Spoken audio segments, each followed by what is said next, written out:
ഇന്ന് ലാലേട്ടൻ വന്ന എപ്പിസോഡിൽ ലാലേട്ടന് ഹൗസിലെ എല്ലാ മത്സരാർത്ഥികൾക്കായിട്ട് ഒരു ടാസ്ക് കൊടുത്തിരുന്നു കേട്ടോ. എല്ലാ മത്സരാർത്ഥികളും വളരെ ഭംഗിയായിട്ട് ആ ടാസ്ക് വളരെ രസകരമായിട്ട് ചെയ്തു എന്ന് വേണം പറയാൻ. അനുമോളാകട്ടെ, ജിസേലാകട്ടെ, അനീഷ്, അങ്ങനെ എല്ലാവരും, സാബുമാൻ അടക്കം വളരെ നല്ല രീതിയിൽ ആ ഒരു ടാസ്ക് ചെയ്തിട്ടുണ്ട്. എന്താന്ന് വെച്ചാൽ ലാലേട്ടൻ കുറച്ച് ക്വസ്റ്റ്യൻ ചോദിക്കുന്നുണ്ട്, അതിനുള്ള ആൻസർ പറയണം എന്നുള്ളതാണ്. GK ക്വസ്റ്റ്യൻ ആണ് കൂടുതലും ചോദിച്ചിരുന്നത്. അതുപോലെ തന്നെ നമ്മുടെ ഒരു രസകരമായിട്ടുള്ള കടങ്കഥ ക്വസ്റ്റ്യൻ, അങ്ങനത്തെ കാര്യങ്ങളൊക്കെയാണ് ചോദിച്ചത്. ഏറ്റവും കൂടുതൽ ആൻസർ പറഞ്ഞത് അനീഷ് ആയിരുന്നു കേട്ടോ. സാബുമാനും മറ്റു മത്സരാർത്ഥികളും എല്ലാവരും തന്നെ നല്ല രീതിയിൽ ആൻസർ പറഞ്ഞിട്ടുണ്ട്.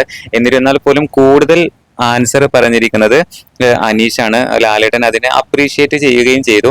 അതോടുകൂടെ ലാലേട്ടൻ ബിഗ് ബോസിനോട് പോലും ചോദിക്കാതെയാണ് കേട്ടോ അനീഷിന് ആ ഒരു സമ്മാനം അല്ലെങ്കിൽ ആ ഒരു പവർ തിരിച്ചെടുത്തു കൊടുത്തിരിക്കുകയാണ്. അനീഷിനെ മറ്റു മത്സരാർത്ഥികളെ നോമിനേറ്റ് ചെയ്യാനുള്ള അധികാരം ആ പവർ ഒഴിവാക്കിയിരുന്നു. എന്നാൽ ആ പവർ ഇപ്പോൾ അനീഷിന് തിരിച്ചു കിട്ടിയിരിക്കുകയാണ്.